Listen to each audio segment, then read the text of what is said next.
Hello दोस्तों, कैसे हैं आप सभी। स्वागत है आप सभी का आपके अपने YouTube channel study blog with Shivendra पर।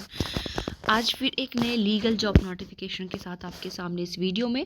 देखिए यहाँ पर आज की जो वीडियो है उसमें लॉ वालों के लिए अच्छी खासी वैकेंसीज़ है। ऐसा नहीं कि 2 या 10 लगभग वैकेंसीज है, काफ़ी वैकेंसीज़ यहाँ पर है।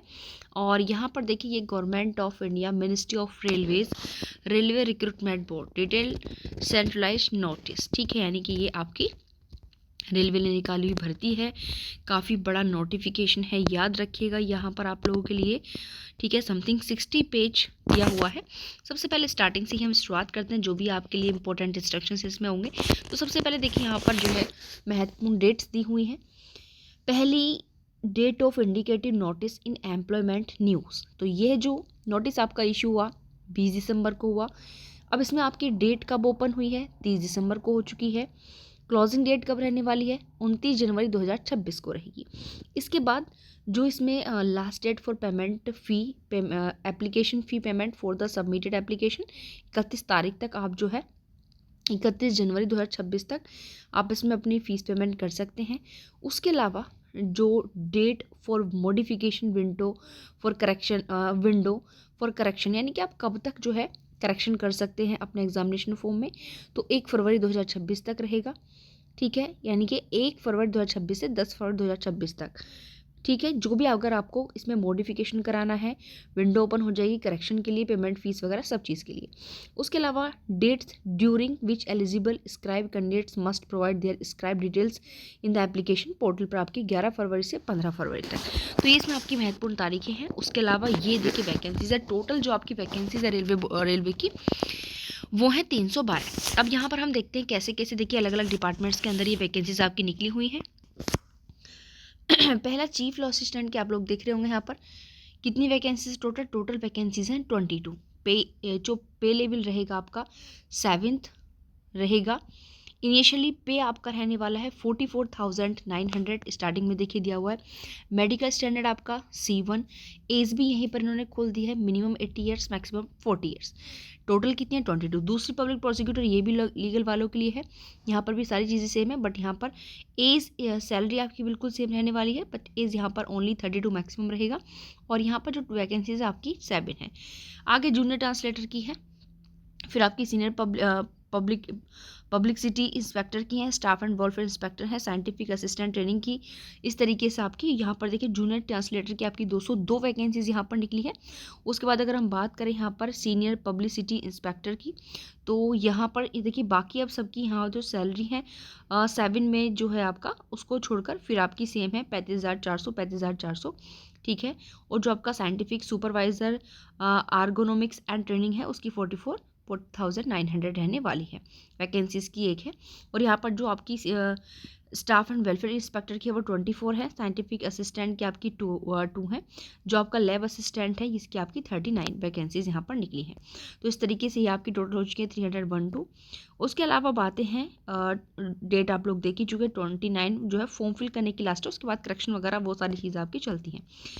क्योंकि देखिए 60 पेज का है, तो यहाँ पर अब हम लोगों के आते हैं एलिजिबिलिटी क्राइटेरिया पर, ठीक है, वो महत्वपूर्ण है। इसके बाद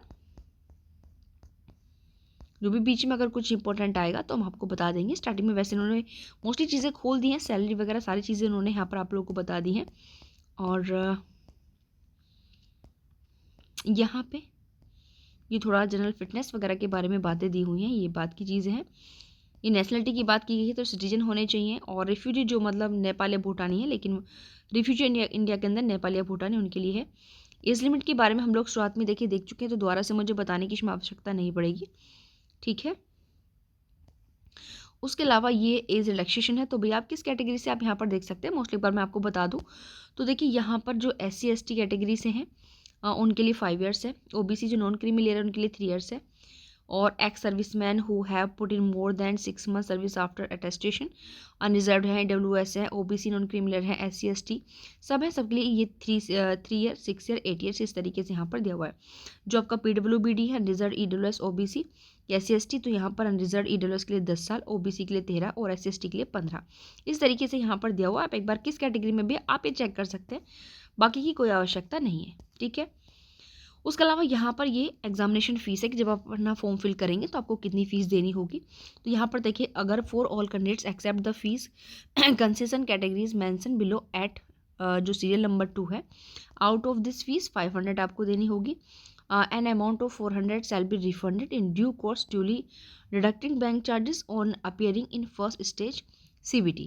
तो मोस्टली 500 है और बाकी के लिए आपका जो है 250 है, यानी कि PWBD, female, transgender, ex serviceman, SST, minority, economic vehicle आपका क्लासेस, अगर ये सब हैं तो 250 यहाँ पर रहने वाला है। ये मोड ऑफ नोटिफिकेशन है तो ऑनलाइन ही आपको पे करना है।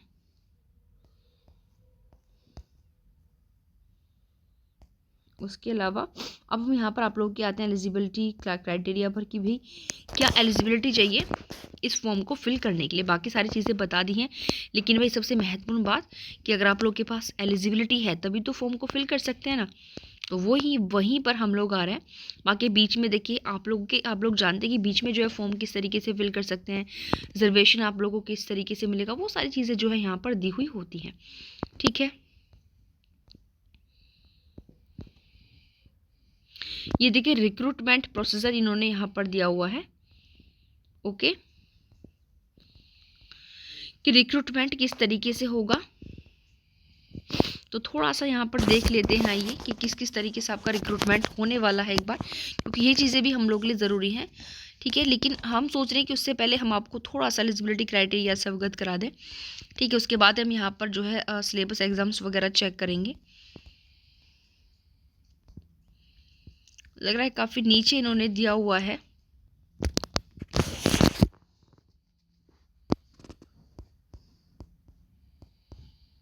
बहुत लॉन्ग नोटिफिकेशन है ये।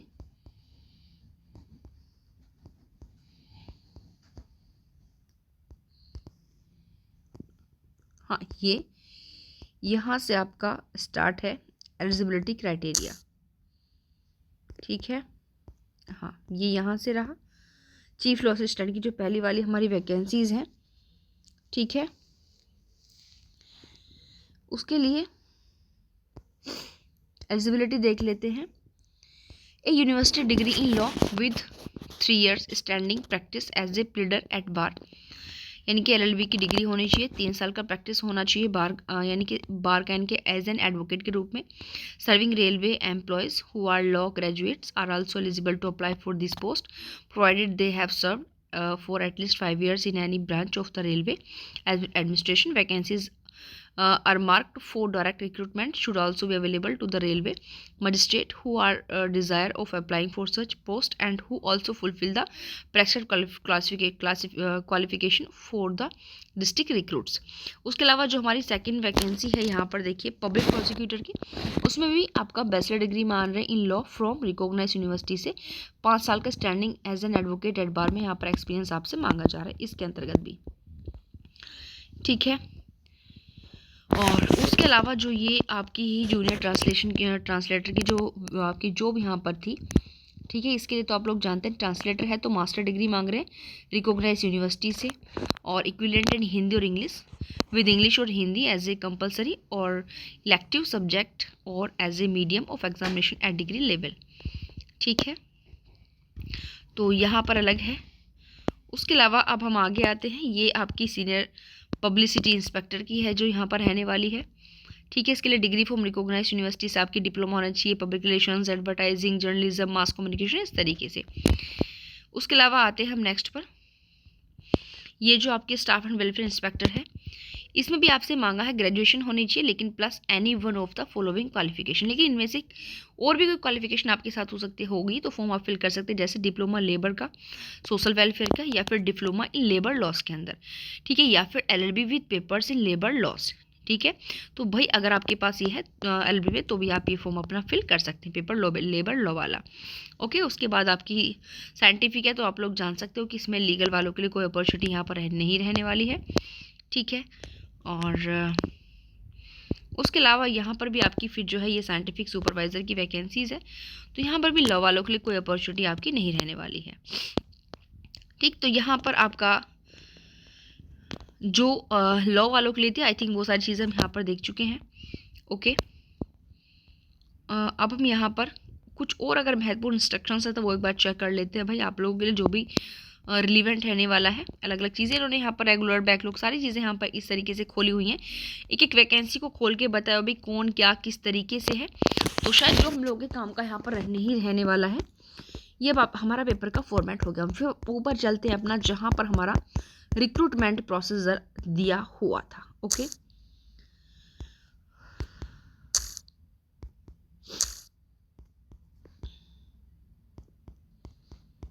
अपने रिक्रूटमेंट प्रोसीजर पर हम लोग चलते हैं। ये यहाँ था भाई हमारा।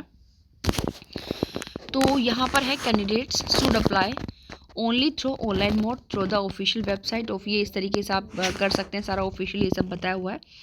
यहाँ आगे हम देखते हैं, देखिए यहाँ पर 30.5 जो आप देख रहे हैं पॉइंट नंबर पर, question paper for single stage CBT होगा, will be of 90 minutes, 90 minute का होगा। ड्यूरेशन जो आपकी रहने वाली है 100 क्वेश्चन आएंगे, 120 मिनट यानी कि 100 क्वेश्चन आएंगे। दूसरा आपका and 120 minutes for candidates who are eligible for the use of a scribe, मतलब जो अदर वैसे पर्सन रहते हैं उनके लिए 120 जो है मिनट यहाँ पर रहने वाली है। क्वेश्चन जो है आपके ऑब्जेक्टिव मल्टीपल चॉइस टाइप रहेंगे, और साथ ही the standard of question for the single stage CBT will be generally in conformity with the educational standard prescribe for the post.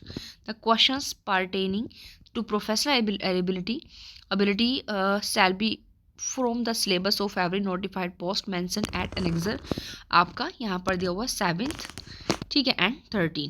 Okay, उसके अलावा यहाँ पर सेक्शन वाइज मार्क्स आपके कैसे होंगे ये इन्होंने यहाँ पर देखिए आपका खोला हुआ है पूरा, किस किस तरीके से आपका होगा।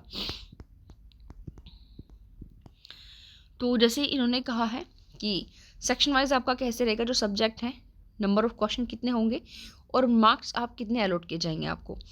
तो यहाँ पर प्रोफेशनल एबिलिटी का होगा आपका, मतलब जिस सब्जेक्ट का आपका है मोस्टली 50 क्वेश्चन आपके उसी से आएंगे, 50 नंबर दिए जाएंगे। फिर जनरल अवेयरनेस का होगा 50 क्वेश्चंस, फिर general intelligence and reasoning 15 numbers, फिर मैथमेटिक्स में 10 आपका, जनरल साइंस में आपका 10। तो टोटल आपके 100 क्वेश्चन है, 100 मार्क्स के हैं।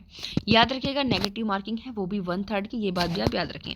ये आपके दिए हुए हैं कि मैथमेटिक्स में आपको क्या क्या टॉपिक्स आने वाले हैं, ठीक है। और number system, BODMAS, decimals, fractions, LCM, HCF, ratio, proportions, percentage, mensuration, time work, time and distance, simple and compound interest, profit loss, algebra, geometry, trigonometry, elementary statistics, square root, age calculation, calendar and clock, pipes and seasons। तो ये math में आपके topic सारे इन्होंने खोल दिए हैं। Next है जनरल इंटेलिजेंस में आपसे क्या पूछा जाएगा, तो analogies, alphabetical and number series, coding decoding, mathematical operations, relationships, syllogism, jumbling, Venn diagram. तो इस तरह के क्वेश्चंस आपसे इंटेलिजेंस एंड रीजनिंग में भाई पूछे जाएंगे। जनरल अवेयरनेस में आपसे नॉलेज ऑफ करंट अफेयर्स का, इंडियन ज्योग्राफी आई याद रखिएगा, culture and history I of Indian including freedom movement को इंक्लूड करके, इंडियन पॉलिटी आएगा, कॉन्स्टिट्यूशन है, इंडियन इकोनॉमी है, एनवायरमेंटल इश्यूज आएंगे concerning India and the world, sports, general scientific and technological development etc। उसके अलावा जनरल साइंस में आपका जैसे कि फिजिक्स है, केमिस्ट्री है, लाइफ साइंस यानी कि बायोलॉजी, यहाँ से आपका क्वेश्चन जो है आने वाला है। ओके, यहाँ पे बता रही कि किसको कितना परसेंटेज लाना है। तो भाई अगर आप minimum percentage of marks for eligibility in various communities, अगर आप अनरिजर्व से है तो 40% लाना है, EWS से है तो 40% होगा, OBC नॉन क्रीमिनल है तो 30%, अगर SC थे तो 30, SC ST 25, 3% of marks for eligibility में be relaxed by 2 marks for PWBT candidates in case of shortage. तो इस तरीके से यहाँ पर आपका पूरा दिया हुआ है। फिर ये आपका जूनियर ट्रांसलेटर हिंदी वाले के लिए दिया हुआ है भाई कि उसके लिए क्या क्या रहने वाला है। ओके, ठीक है, ये जूनियर लीगल हिंदी के लिए थोड़ा सा ट्रांसलेशन टेस्ट, डॉक्यूमेंट्स वेरिफिकेशन, तो ये आपका अलग हो गया, ठीक है।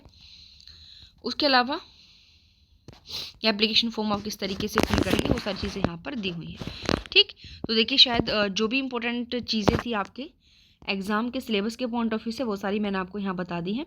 तो भाई अब आप इसमें वैकेंसी अच्छी खासी है तो आप लोग अपना फॉर्म आराम से फिल कर सकते हैं। तो देर किस बात की, फटाफट यानी कि आप अपना फॉर्म यहाँ पर फिल कर दीजिए। तो आज के लिए इतना ही, मिलते हैं नेक्स्ट वीडियो में। Thank you.